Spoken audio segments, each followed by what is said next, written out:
Vou começar, viu, galera? Vocês só me viram na aula inicial lá no Juveste da Prefeitura.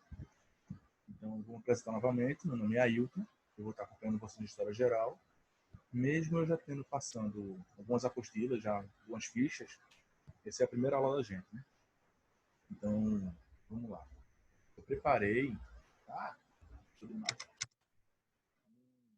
Eu tenho um diálogo com vocês rápido, para a gente poder ir se situando melhor, que a gente já viu e poder assim dar continuidade no assunto, beleza?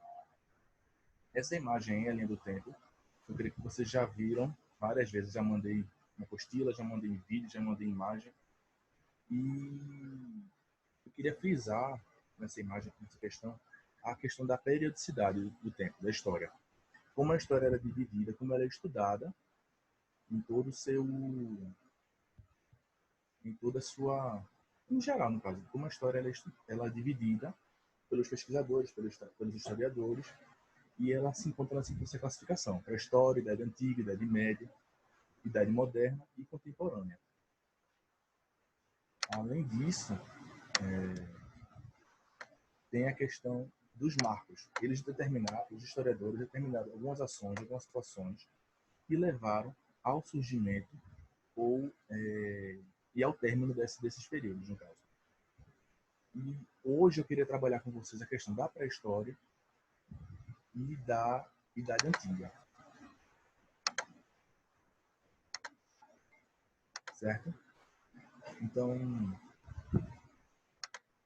quando eu mandei um vídeo para vocês, eu perguntei o que vocês entendiam por pré-história e chegamos a estas respostas. Homem da Caverna, Idade da Pedra, pinturas rupestres, Idade das Cavernas. E eu vi que você já tem uma ideia rápida, básica, do que é pré-história, como ela é representada, como ela pode ser, como ela foi dividida. Tem a questão das eras geológicas, do surgimento da Terra, dos períodos, tudo isso na geografia. Mas na parte da história, não tem a história, como eu tinha mandado na primeira apostila, primeira ficha no caso, tem a ver com a questão do homem, a presença do presença humana na Terra, seu surgimento, sua existência, e como isso marca, no caso todo, como posso explicar? Toda a sua participação, sua presença aqui, todo o seu trajeto, por tudo que ele já fez. Então, em pré-história, quando a gente pensa na questão da pré-história, passa-se por esses períodos da pedra lascada, por pinturas rupestres, e tudo isso entra no contexto das atividades humanas realizadas pelos homens naquele período. Aí eu pergunto, por que se chama pré-história? Por que o nome foi atribuído pré-história? É certo, vocês acham certo essa questão da pré-história? Eu gostaria que vocês pudessem participar um pouco assim no chat, digitando, tirando dúvida. Eu vou estar aqui para isso. Né? Aí, vocês têm alguma noção? Por que se chama pré-história? Porque, como vocês viram eu vou botar aqui, vou mostrar para vocês, na linha do tempo, eles associam que a história se inicia com o surgimento da escrita, com os primeiros registros da... Isso, isso mesmo, Isabel. A questão da história, eles associam que a história tem que ser registrada a partir da escrita. Então, que tudo aquilo que antecedeu ao surgimento da escrita na humanidade é considerado pré-história. Os primeiros hominídeos, os primeiros seres que habitaram aqui na Terra, os primeiros criaturas hominídeas que habitaram aqui, eles não eram considerados antigamente como seres dignos de entrar na história, e sim uma pré-história, porque eles não escreviam. Mas aí vem a questão das pinturas rupestres. E as pinturas rupestres, depois de analisadas, elas começaram a determinar alguns padrões que consideravam meio que características daquela região, daquele povo que vivia ali, daqueles grupos. Então, quando eles utilizavam na pintura rupestre, eles utilizavam para fazer, em alguns casos, um diário, no caso, não um diário, contar acontecimentos daquele dia, relacionados à caça, relacionados a rituais, relacionados como posso falar, a comunidade em si. Então, eu trouxe nessa imagem dois tipos de pinturas rupestres que foram utilizados aqui no Brasil. Eu mesmo tratando a história geral, e quis mostrar um pouco do que foi encontrado aqui no Brasil. Do meu lado esquerdo, no caso, a questão dos animais, ela é chamada de uma pintura de tradição nordeste. Ela foi mais encontrada aqui no Nordeste brasileiro, realmente, por isso esse nome de tradição nordeste, mais especificamente aqui aqui em Pernambuco ou no interior do Piauí, são locais que teve muitos registros dessa época. Ela é chamada de tradição nordeste porque eles utilizam questões de formas, de contornos circulares, formas de animais. Como vocês podem ver, tem um animal maior, um animal menor embaixo e um ser parece meio hominídeo, também logo por último. Já do meu lado direito, foi mal, sou meio ruim com direita e esquerda. Do meu lado direito, vocês podem ver que são uma figura mais humanoides, e ela é chamada de tradição agreste. Ela foi encontrada por todo o Brasil e mais, porém ela é um pouco mais anterior à tradição nordeste. Anteriormente, antes desse uso curvilíneo dos animais e tudo mais, eles utilizavam mais a questão das figuras humanas em si. Então são poucos traços, podem ver que são mais de formas geométricas, quadrados, as retas, os círculos, mas bem geométrico e bem mais simples as figuras. Então, essas duas imagens elas representam as pinturas rupestres e elas traziam, nesse geral, começaram a ser estudadas pelos geólogos, pelos arqueólogos e também pelos historiadores, e começaram a ver que elas determinavam alguns padrões na sua formação, na sua apresentação em si, como elas eram representadas, que traziam características em comum com a formação e como eles viviam naquela época, naquele período. E aí eu preparei uma pergunta referente a isso. Aqui, deixa eu mostrar aqui. Essa pergunta questão. Ele traz a seguinte questão. Leia o texto, observe a imagem. Com o tempo, os agricultores amazônicos tornaram-se grandes ceramistas e desenvolveram culturas complexas e sofisticadas. Por seus objetos, podemos observar que eram povos dotados de uma imaginação poderosa, grandes artistas. Uma de suas principais tradições cerâmicas, segundo os arqueólogos, desenvolveu-se sobretudo ao longo dos rios Tapajós e Conduri.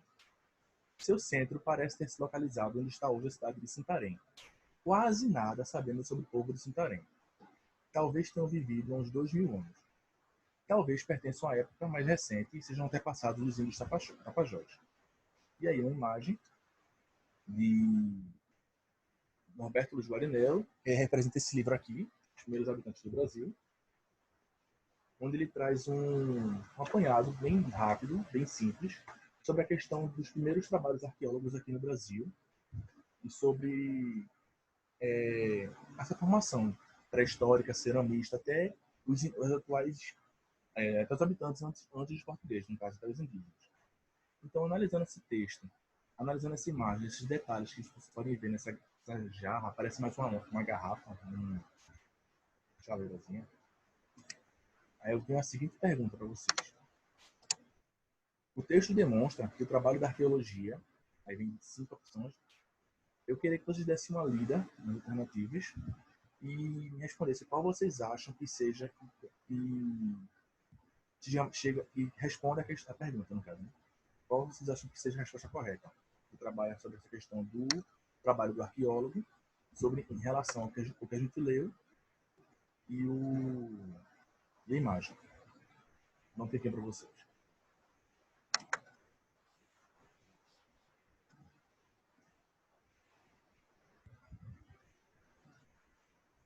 Vocês podem responder aqui no chat. Cortou. Eu vou voltar. Vocês chegaram a ler eu li com vocês o texto. Deixa eu voltar aqui para vocês. Esse texto. Eu vou deixar aqui um tempinho para vocês, uns 2 minutos para vocês lerem, e vou passar para as alternativas de novo. Aí vocês vão ver as alternativas e vão me responder qual vocês acham que refere-se, chega mais perto da questão que aborda, de acordo com o texto, o trabalho do historiador, do arqueólogo. Ok?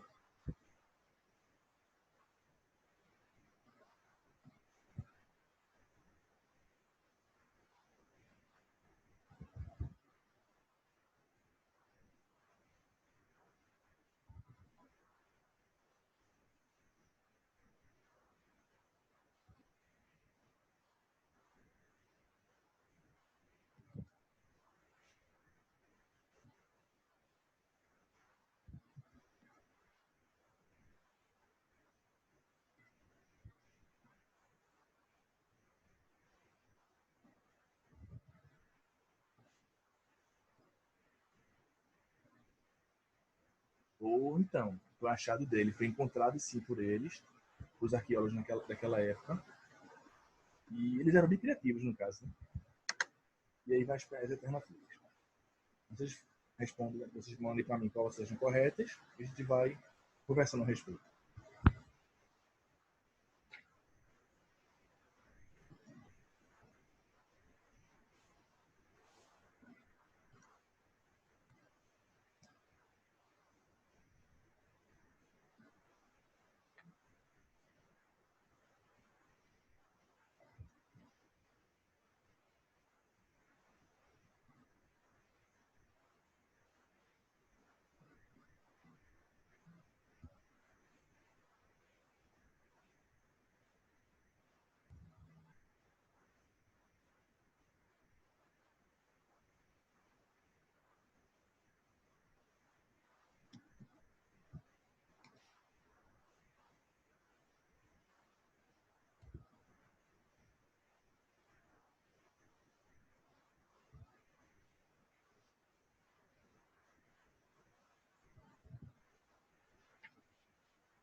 Mais um minuto eu começo a explicar essa pergunta, essa questão aí. Então.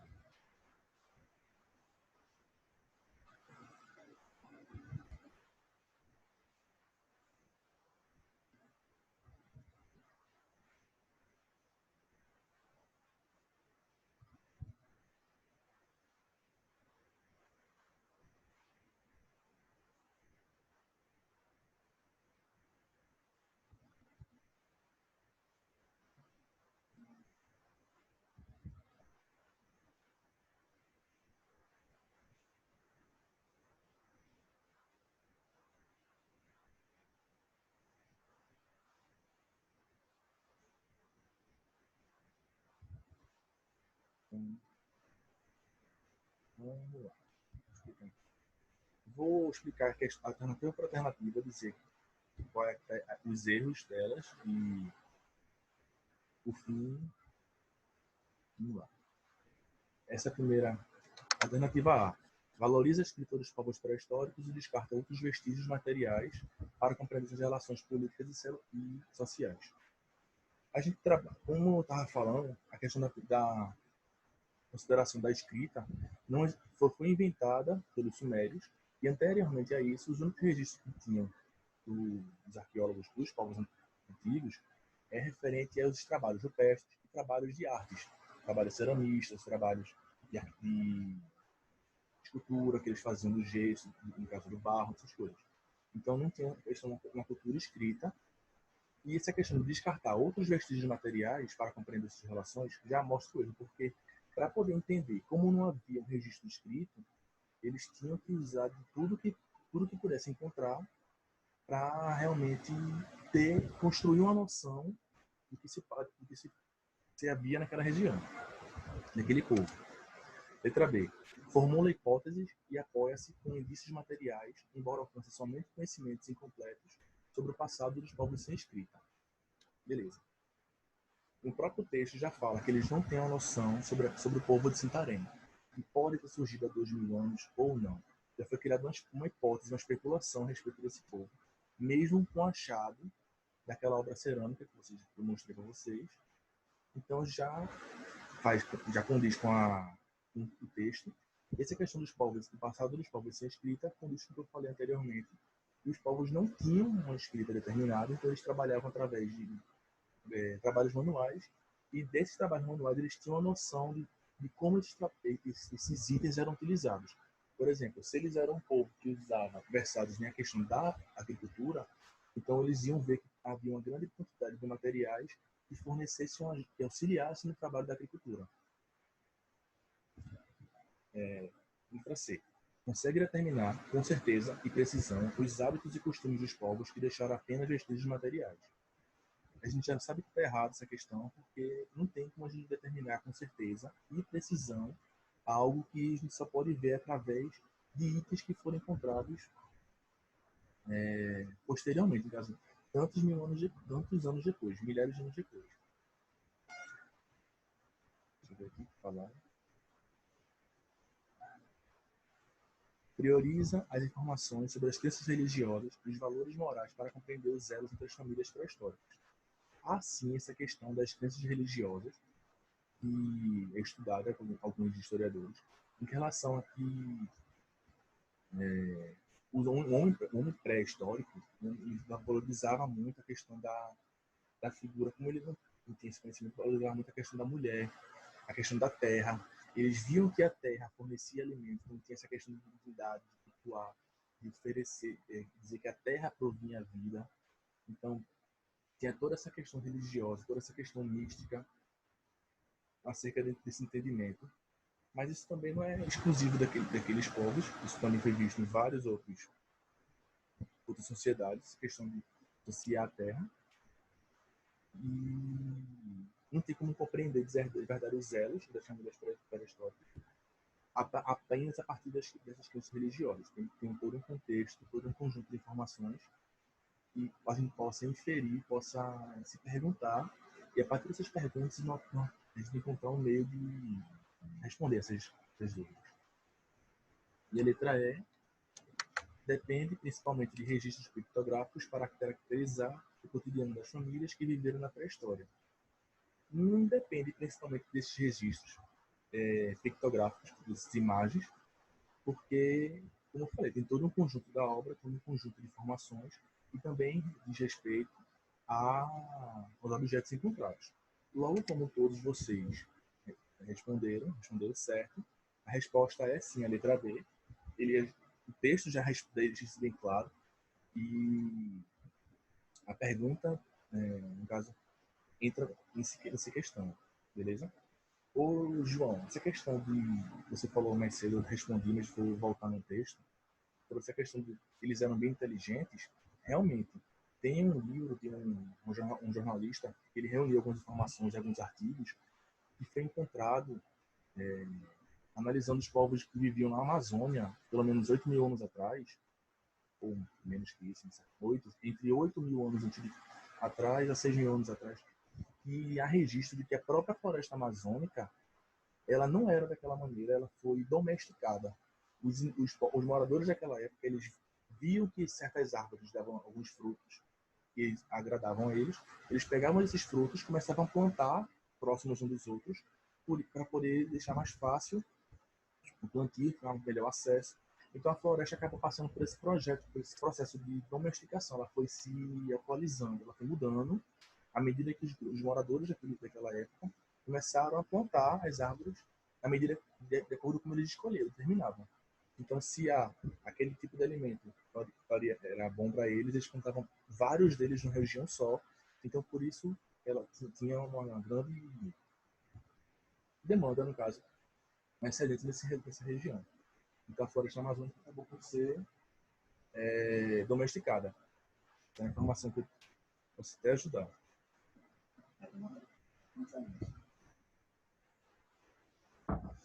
Beleza? Então, vou continuar aqui. Outra questão para vocês. Vou deixar aqui por um tempinho. Essa é menor, mais curta. É porque eu quero, é só para a questão de...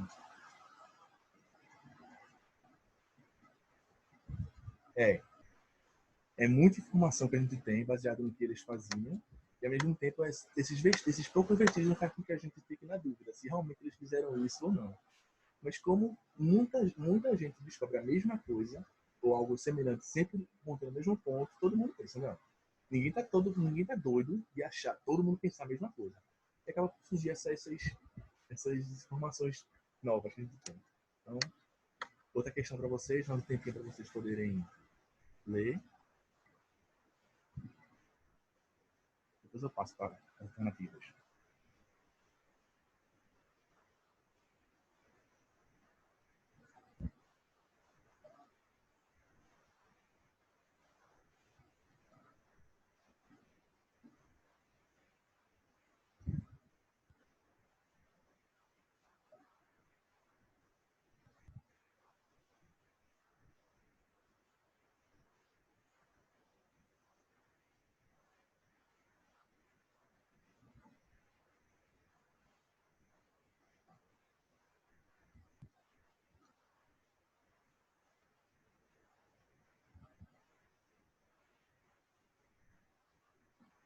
Vou passar, galera, beleza?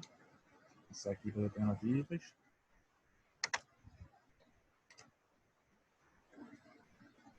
Vocês vejam aí qual a alternativa correta e a gente vai conversar também sobre isso.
Essa vez está causando mais dúvida. Né?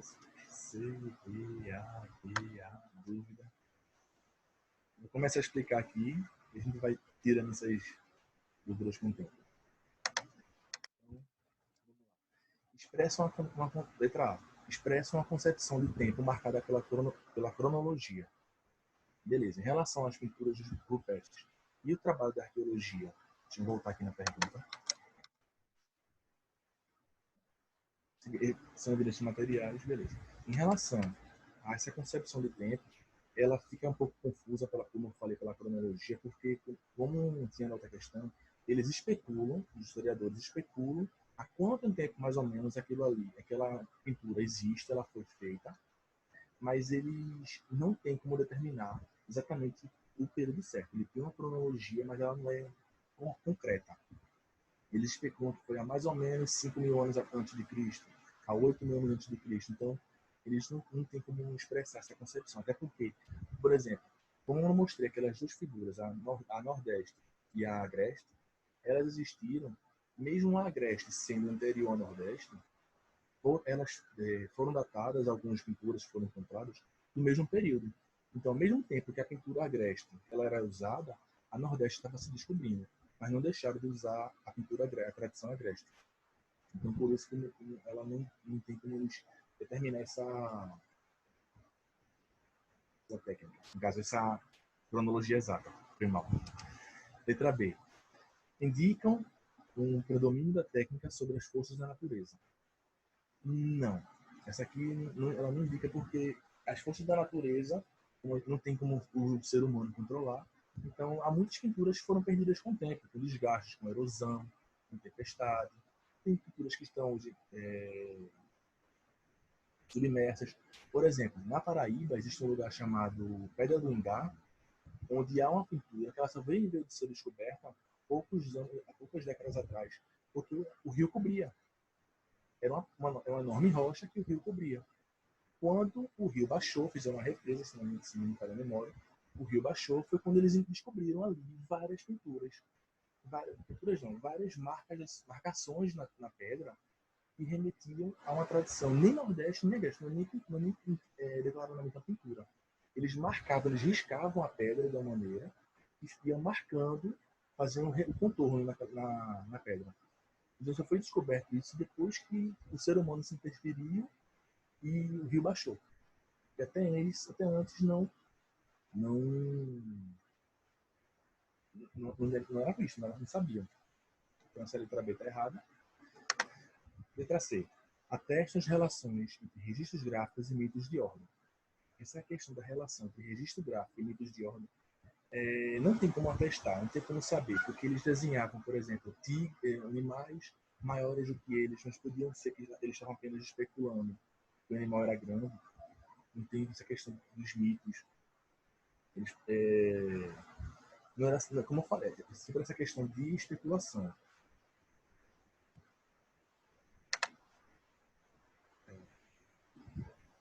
Que daqui a 10 minutos vai encerrar por causa do tempo, mas eu faço de novo, caso não dê tempo. Essa letra C, eles não tem como atestar, certeza. Tempo ilimitado. Eu não sei nem fazer tempo ilimitado. A galera conseguiu, eu não consegui fazer isso ainda.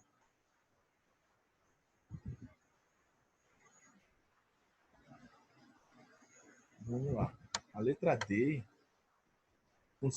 funcionam como códices velados de uma comunidade. Ah, tá, não sabia. Que bom. Valeu. A letra D. Funcionam como códices velados de uma comunidade à espera de decifração. Um códice, ele é uma espécie de livro, uma espécie de conjunto de livros que contam uma determinada história. Então, ele funciona como códices velados de uma comunidade à espera de decifração. Beleza. Como eu falei, as pinturas rupestres, depois de um tempo, ela começou a ser vista como uma forma de entender as características daquela comunidade, daquele grupo, daquele povo. E com isso, foi que facilitou o trabalho do historiador. Entendendo? Então, essa questão funciona como códices velados. Um códice, eu vou até ler aqui, peguei no Google para vocês, é um conjunto de placas articulado por dobradiças, constituindo uma espécie de livro. Então, são livros velados, eram pinturas que demorou para entender o significado e ajudou que a comunidade e o historiador até hoje muitas vezes tenta decifrar, tenta se descobrir. E a letra E registra a supremacia do indivíduo sobre os outros membros do grupo. Não, porque não tinha uma função no meio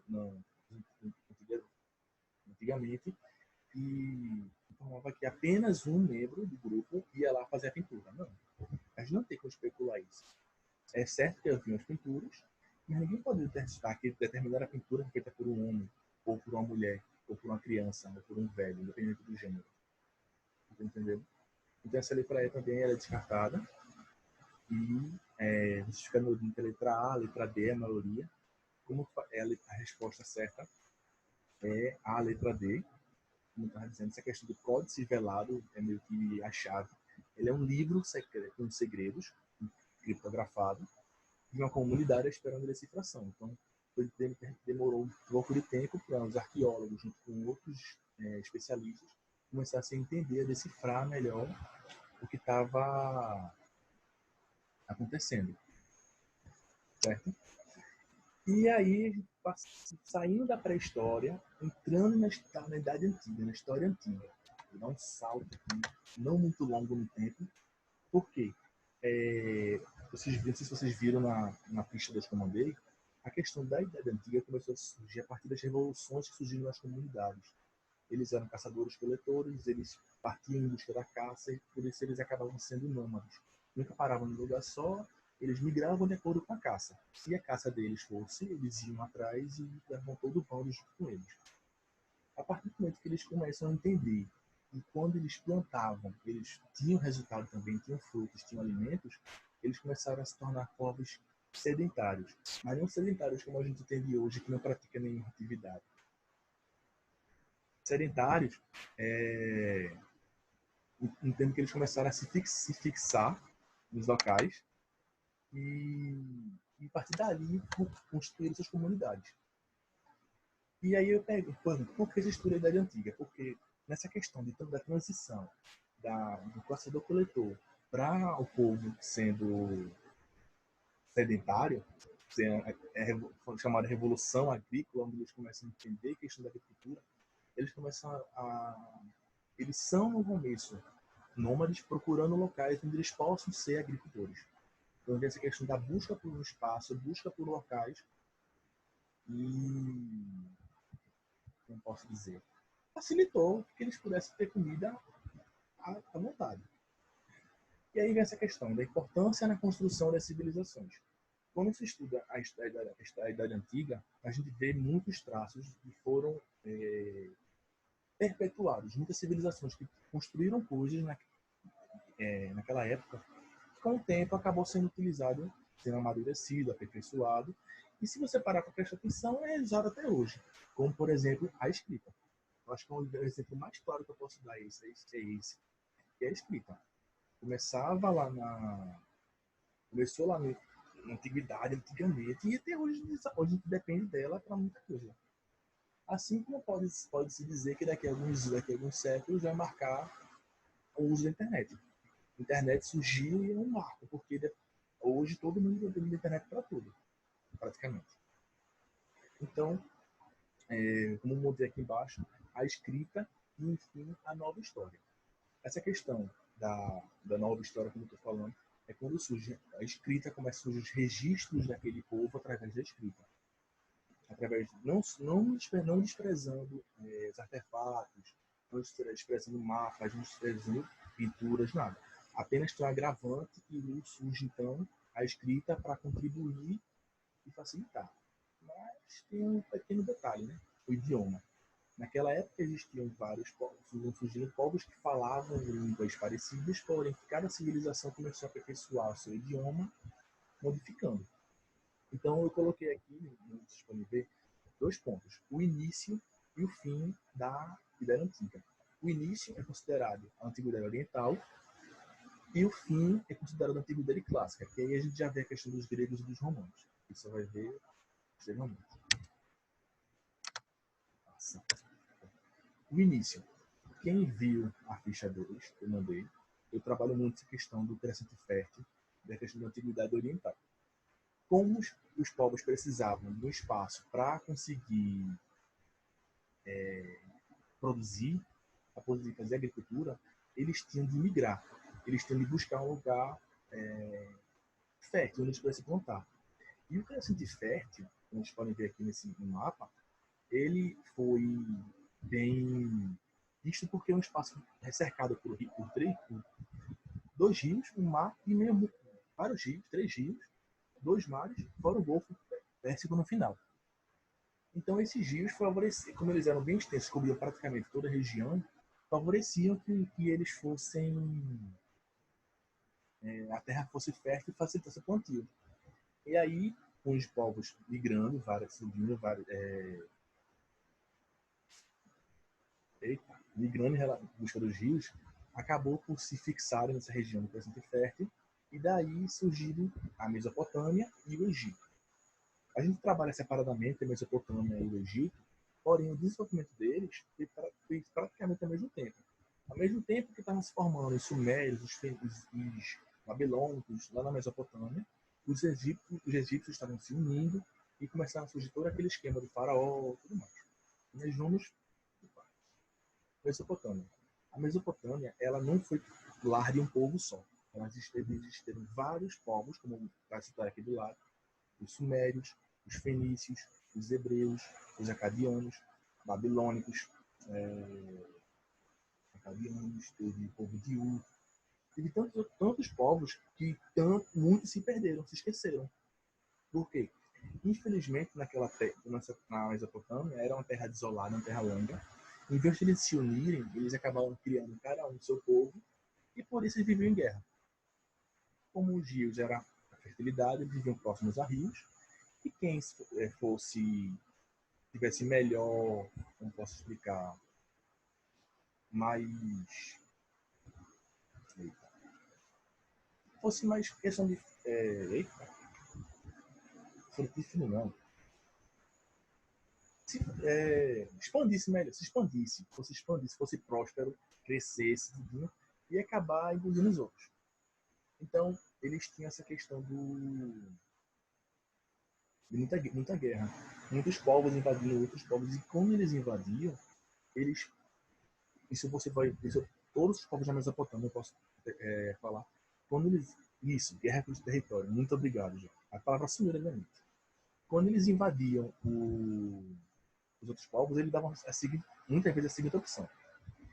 Eles seguiam o povo conquistador, no caso. Se os sumérios, os acadianos invadissem outro povo, eles davam a seguinte opção: vocês me obedecem meu povo, ao meu rei, ou então eu vou destruir tudo. E vou destruir mesmo. Eles destruíam a tal ponto que na terra, na cidade onde eles viviam, nada mais era poder ser utilizado. Eles botavam a cidade literalmente abaixo. Cidade abaixo, destruíam plantações, destruíam os animais. Eles destruíam de tal ponto que não podiam nada ser resgatado, para mostrar o poder e o peso daquele rei. Ele era tão poderoso que podia destruir um povo, com o povo se tornando, até o solo se tornar infértil, praticamente. E quem ficasse vivo, eles escravizavam. A escravidão era muito prática muito útil naquela época, referente a essa resultado das guerras. Exatamente. Ou me obedece ao viradouro. E quando eu obedecia, muitas vezes ofereciam até facilidades. Por exemplo, na Mesopotâmia, no que se pertencia, a religião era politeísta. Então, cada cidade tinha seus deuses, tinha suas divindades, seus cultos. Então, alguns povos até diziam para os inimigos: vocês podem cultuar seus deuses, vocês podem continuar com suas vidas, mas vocês agora prestam direito a mim. Vocês têm que me obedecer, seguir os minhas leis. A galera dizia: não vou. Então, virava dúvida. E quem seguia conseguia ficar por um tempo, e aí tinha as revoluções para tentar desvencilhar desse povo e tudo mais. E isso foi durante toda a questão da Mesopotâmia até o Babilônia, quando a Babilônia foi um dos maiores, surgiu e tudo mais, e facilitou bastante. Mas, deu para entender essa questão da Mesopotâmia? Eu deixei bem escrito lá na ficha. Tá dando para entender?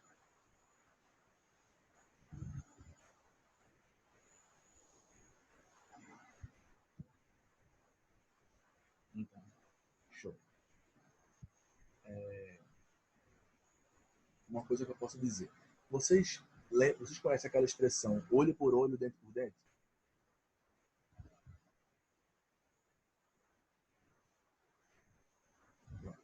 Essa expressão, olho por olho, dente por dente, ela vem do Código de Hammurabi, que foi feito na Babilônia, durante a Mesopotâmia.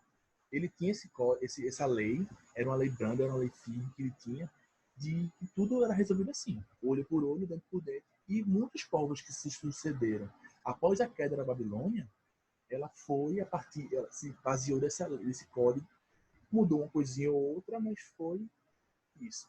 Tem a Bíblia, que se faz, aqui se paga. Exatamente. Inclusive, é bem lembrado, quando eu menciono aqui os hebreus, por muito tempo, os únicos registros que nós tínhamos, historiadores, dos hebreus, era o que tinha na Bíblia.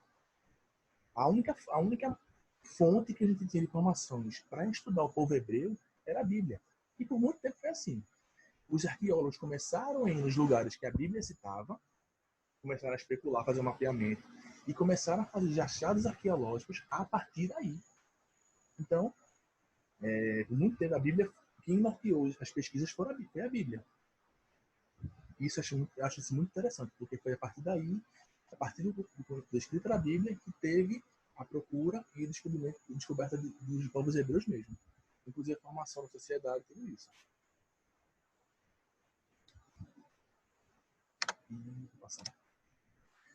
O Egito, como eu falei, Ao mesmo tempo que a Mesopotâmia se erguia e se desabava mediante as guerras, as batalhas, os conflitos, no Egito, a mesma coisa. Como eu falei, tinham o Alto Egito, o Baixo Egito, e viviam isolados, viviam cada um com sua estrutura, ou seus nomes. Cada região tinha seus grupos, suas cidades, e faziam a economia mover, a economia girar. Só que aí vinha essa necessidade. Quando vinham as guerras, o Alto Egito se isolava, o Baixo Egito se isolava, e mesmo assim todos saíam prejudicados porque seguia todo mundo à margem do Nilo. É quando surgiu essa questão da ideia. Por que não unir as duas regiões e formar daí um grande reino, um grande império? Que foi o que Menes, primeiro imperador, vivendo no Alto Egito, fez. Ele primeiro unificou todo o Alto Egito e partiu a partir para o Baixo Egito. E daí foi uma montanha-russa, velho. Só foi subindo. Subindo, subindo, melhorando, desenvolvendo a medicina, a astrologia, a matemática, a questão do conceito da vida após a morte, a questão da unificação.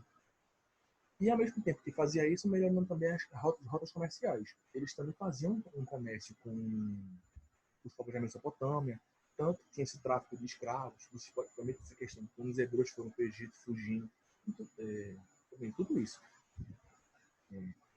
E eu destaquei 2 pontos na questão da mitologia, porque enquanto a Mesopotâmia, a maioria dos deuses eram figuras antropomórficas, figuras humanas, no Egito, eles associavam muito também a questão dos animais. Então, você botei aqui, antropomorfismo. Foram os primeiros sinais de divindades que utilizavam a forma de animais. Isso, porque metade animal, metade humana. Vocês podem ver. Ra, Set, Anubis, Osíris não. Bastet, Indiana Jones de azul. Tá? Isso, eles têm essa questão da associação e toda essa cosmogonia. A cosmogonia que eu citei aqui é o mito da criação. As filhas de Gizé. Então, a cosmogonia é o mito da criação. É como aquele povo, mediante a sua divindade, a sua mitologia, como ele se surgiu. Alguém sabe como o gato Bastet? Ou, ou eles eram bem inteligentes ou alguém está me ensinando. Tem essa teoria. Aí é Hades. Não tem como atestar. Alguém conhece a história do surgimento do Egito? Como o Egito se formou? No caso, o mito da criação, de acordo com os deuses.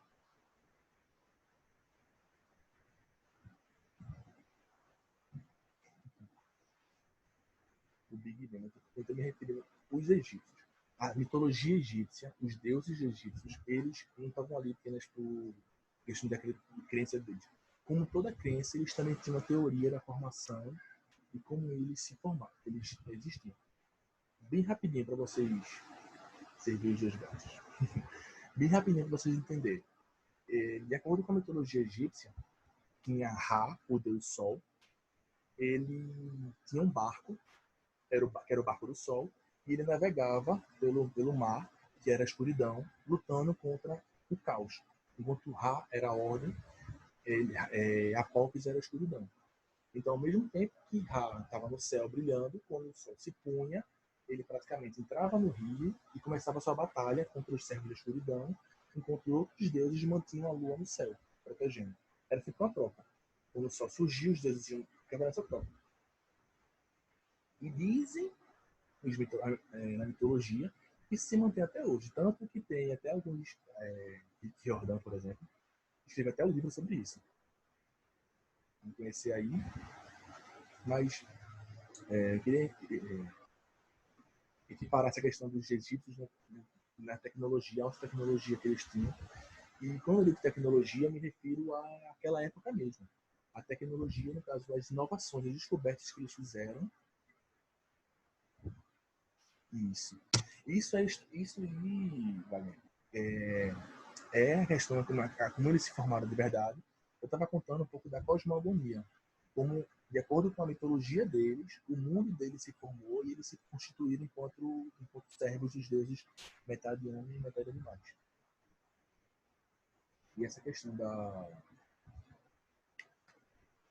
tecnologia, como eu falei, do avanço, favoreceu tanto que a gente pode ver o Egito se começando mais ou menos 3.000 anos antes de Cristo, e ele se constituindo enquanto império até o apogeu até o esplendor de Roma.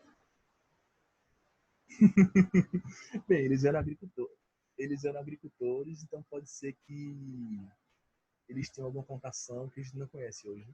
Eles tenham acesso a alguma coisa que eles não conhecem. Não conheçam.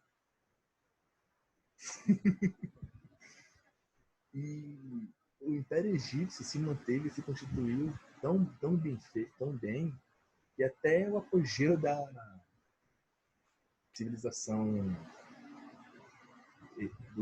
de Roma se constituiu por lá. Beleza? Eu tô vendo que o tempo está acabando, eu não posso me prolongar, porque vocês ainda têm aula com Gabi, de biologia. Então, para não perder o ritmo, eu deixei aqui essa perguntinha para vocês. Aí vocês vão lá nessa questão aqui. E vamos lá, vou deixar um tempo para vocês e eu passo.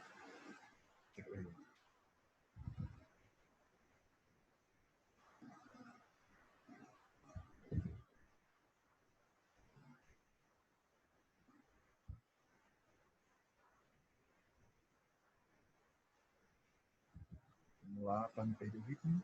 As alternativas. Vejam aí, por favor.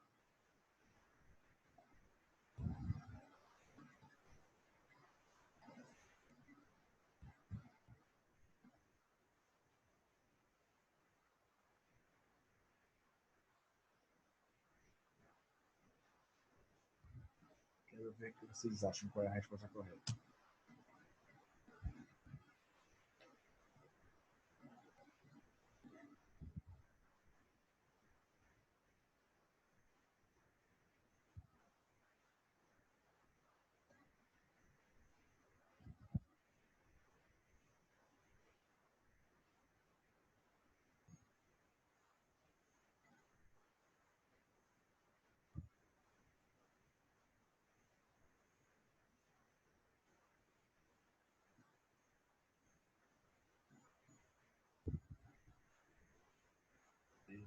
Vou começar a explicar aqui cada uma.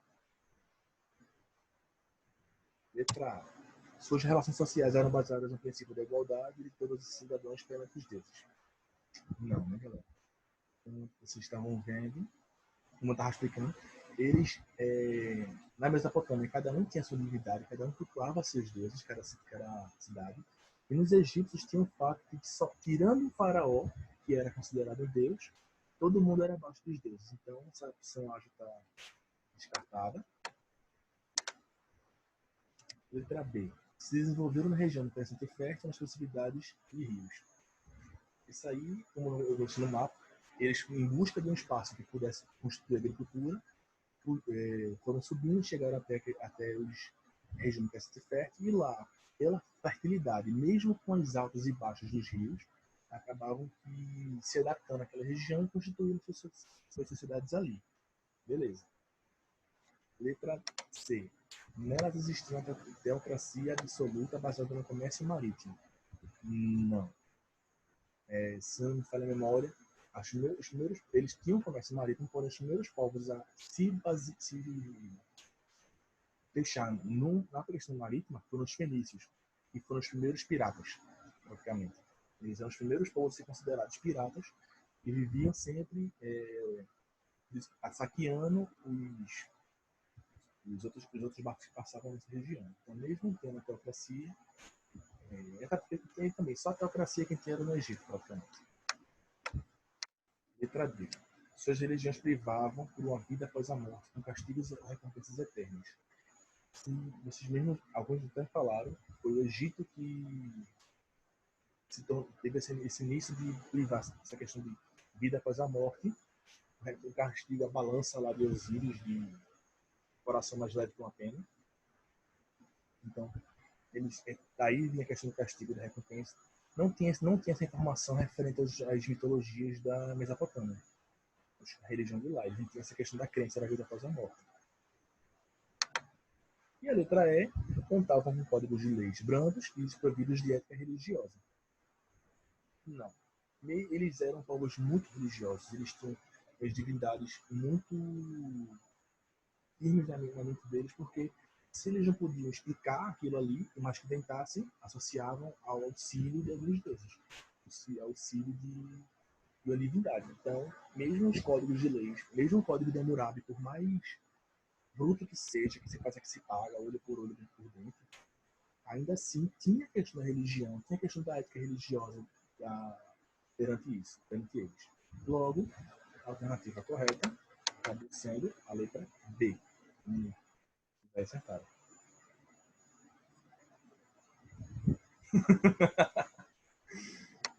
Galera, só para concluir, a próxima ficha que eu vou preparar para vocês, preparando, ainda sobre a Idade Antiga, sobre a Antiguidade Clássica, no caso, já o fim da Idade Antiga, os gregos e os romanos. Eu vou estar postando sábado agora, pelo menos a partir dos gregos. Essa apresentação que eu mandei para vocês, vou mandar no Google Classroom também, tá aqui o código, vocês podem ver. Eu vou estar disponível lá. E qualquer dúvida que vocês tiverem, quiserem tirar comigo, podem falar comigo no WhatsApp, podem falar comigo no Instagram, podem falar comigo por e-mail, Facebook, como quiserem falar comigo, podem me procurar. Eu espero de coração que vocês tenham gostado, beleza? Muito obrigado mesmo de coração. A gente se vê na próxima semana.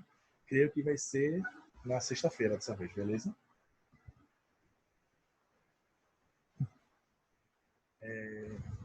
Se o Gabi tá pronta.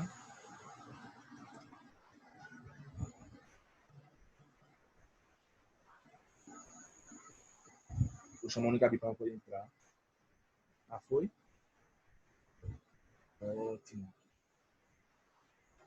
Excelente. Se eu ver se ela entra nessa conversa, porque aí já fica no. Como é que diz?